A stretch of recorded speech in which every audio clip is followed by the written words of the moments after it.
Ini aku di kepalaku muncul satu hal, Ustaz. Karena Rasulullah Shallallahu Alaihi Wasallam itu, Ustaz, adalah orang yang lahir di keadaan bumi paling buruk, Ustaz. Ya. Dan ini ada penelitiannya, ini ada basic penelitiannya. Ya. Seluruh ilmuwan-ilmuwan di dunia, Ustaz, ketika dia dikatakan kapan sih keadaan bumi paling jelek untuk manusia, mereka semua sepakat, Ustaz, tahun 536. 536 Hijriah. 536 Masehi. Itu adalah waktu terburuk dalam sejarah dunia. Karena pada saat itu gunung-gunung pada meletus, Ustaz, kemudian awan-awan mendung meliputi bumi sampai berbulan-bulan, semua gagal panen dan akhirnya mengakibatkan banyak sekali kekacauan dan chaos, Ustaz. Orang-orang chaos, pemerintah chaos. Dan menariknya sejarah ngasih tahu kita, dua peradaban dunia pada saat itu yang besar, Romawi dan Persia, justru pejabat-pejabatnya dikala rakyat-rakyatnya lagi susah banget karena 536 ini gunung meletus semua, hampir selama 30 sampai 40 tahun ke depan, Ustaz, itu benar-benar kacau semua dunia, Ustaz. 576 Tapi 576. Dan menariknya pemerintah atau pejabat pada waktu itu justru naikin pajak. Justru bermewah-mewahan, Ustaz, di tengah penderitaan orang-orang dan orang-orang berebutan makanan, Ustaz. Dari situ, Ustaz, make sense banget, Ustaz. Ketika aku belajar tentang lahirnya Rasulullah Sallallahu Alaihi Wasallam, kita dulu baca kayak gini, mata air yang dulu kering kemudian memancar kembali. Pohon-pohon yang tidak pernah berbuah kemudian berbuah kembali. Nah, itu merespon pada kejadian yang dulu yang hancur semuanya, tiba-tiba pas Nabi Muhammad datang, itu adalah membawa harapan. Artinya ketika ada dunia itu makin gelap, makin hancur, makin parah, maka Allah menurunkan manusia terbaik. Artinya saat-saat seperti ini memang saat-saat perubahan. Dan menariknya ketika kita lihat zaman sekarang, stop dulu. Sallallahu Nabi. Allahumma sholli wa sallim wa barik alaihi. Sallallahu ala Muhammad.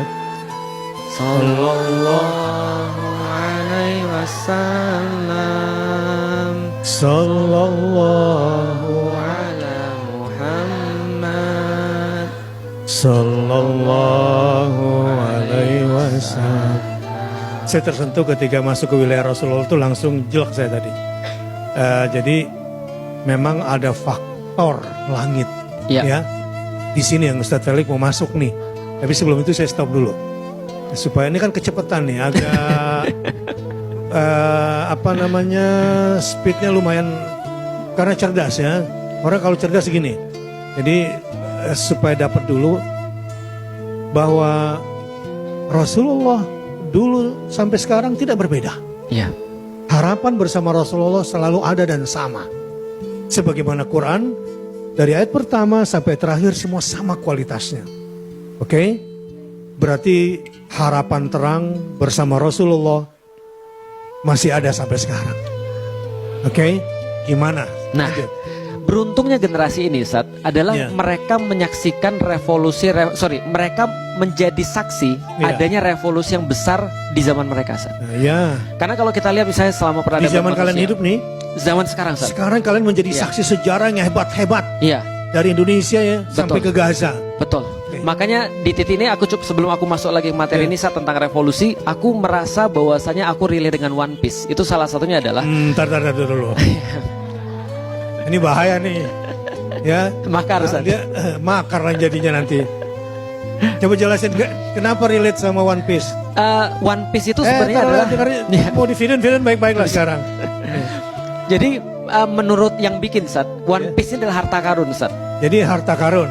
Harta karun terbesar, dan harta karun ini akan mempengaruhi manusia banget, Ustaz. Dan sudah ditemukan, Ustaz, oleh orang namanya Goldie Roger. Tapi Goldie Roger ini ketika menemukan One Piece, dia ketawa, Ustaz. Dan dia bilang sama teman-temannya, 3 orang yang ngelihat One Piece ini, dia bilang gini, Ustaz, ini bukan untuk zaman kita. Karena One Piece ini berisi informasi tentang masa lalu, masa sekarang, dan masa depan. Dan ini bukan untuk zaman kita. Maka mereka tutup One Piece-nya itu, mereka masing-masing nikah, Ustaz. Karena mereka tahu bukan zaman mereka berguna One Piece ini, tapi akan berguna untuk generasi berikutnya. Maka mereka nikah untuk dapat keturunan. Nikah untuk dapat keturunan. Dan bina keturunan. Binar keturunan. Aku secara pribadi merasa iri dengan generasi sekarang, karena aku merasa kayak Shanks. Kenapa? Investasi untuk generasi ke depan, Sat. Karena bukan di zaman kita mungkin, tapi di zaman generasi ke depan aku yakin, Sat. Aku berharap mungkin di zamanku juga, tapi aku nggak tahu aku udah umur berapa. Tapi yang jelas ini adalah mereka akan menyaksikan revolusi besar. Setidaknya tanda-tandanya sudah ada sekarang, data-datanya sudah firm pasti. Aku lanjutin tentang revolusi. Revolusi lanjutin. Makanya kita bikin podcast untuk jembatan generasi 2045 kalian semua. Iya, betul. Generasi 2045 terang lagi. Generasi 2045 terang. Lanjut. Revolusi pertama dikenal manusia adalah revolusi pertanian, Sat. Pertanian. Dan revolusi pertanian ini mungkin sekitar minus 8.000 saat itu ada revolusi pertanian. Lalu kemudian revolusi yang kedua adalah semacam kayak revolusi perkotaan urban.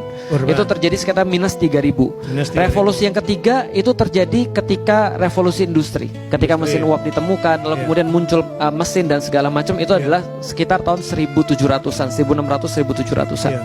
Revolusi yang berikutnya itu baru-baru ini, Sat. Revolusi teknologi informasi atau komputer. Itu sekitar 1900-an. Jadi makin lama makin dekat nih, Sat, makin cepat. Dan revolusi yang terakhir ini adalah revolusi AI. Dan katanya ini sudah pinnacle of teknologi. Sudah puncak daripada teknologi.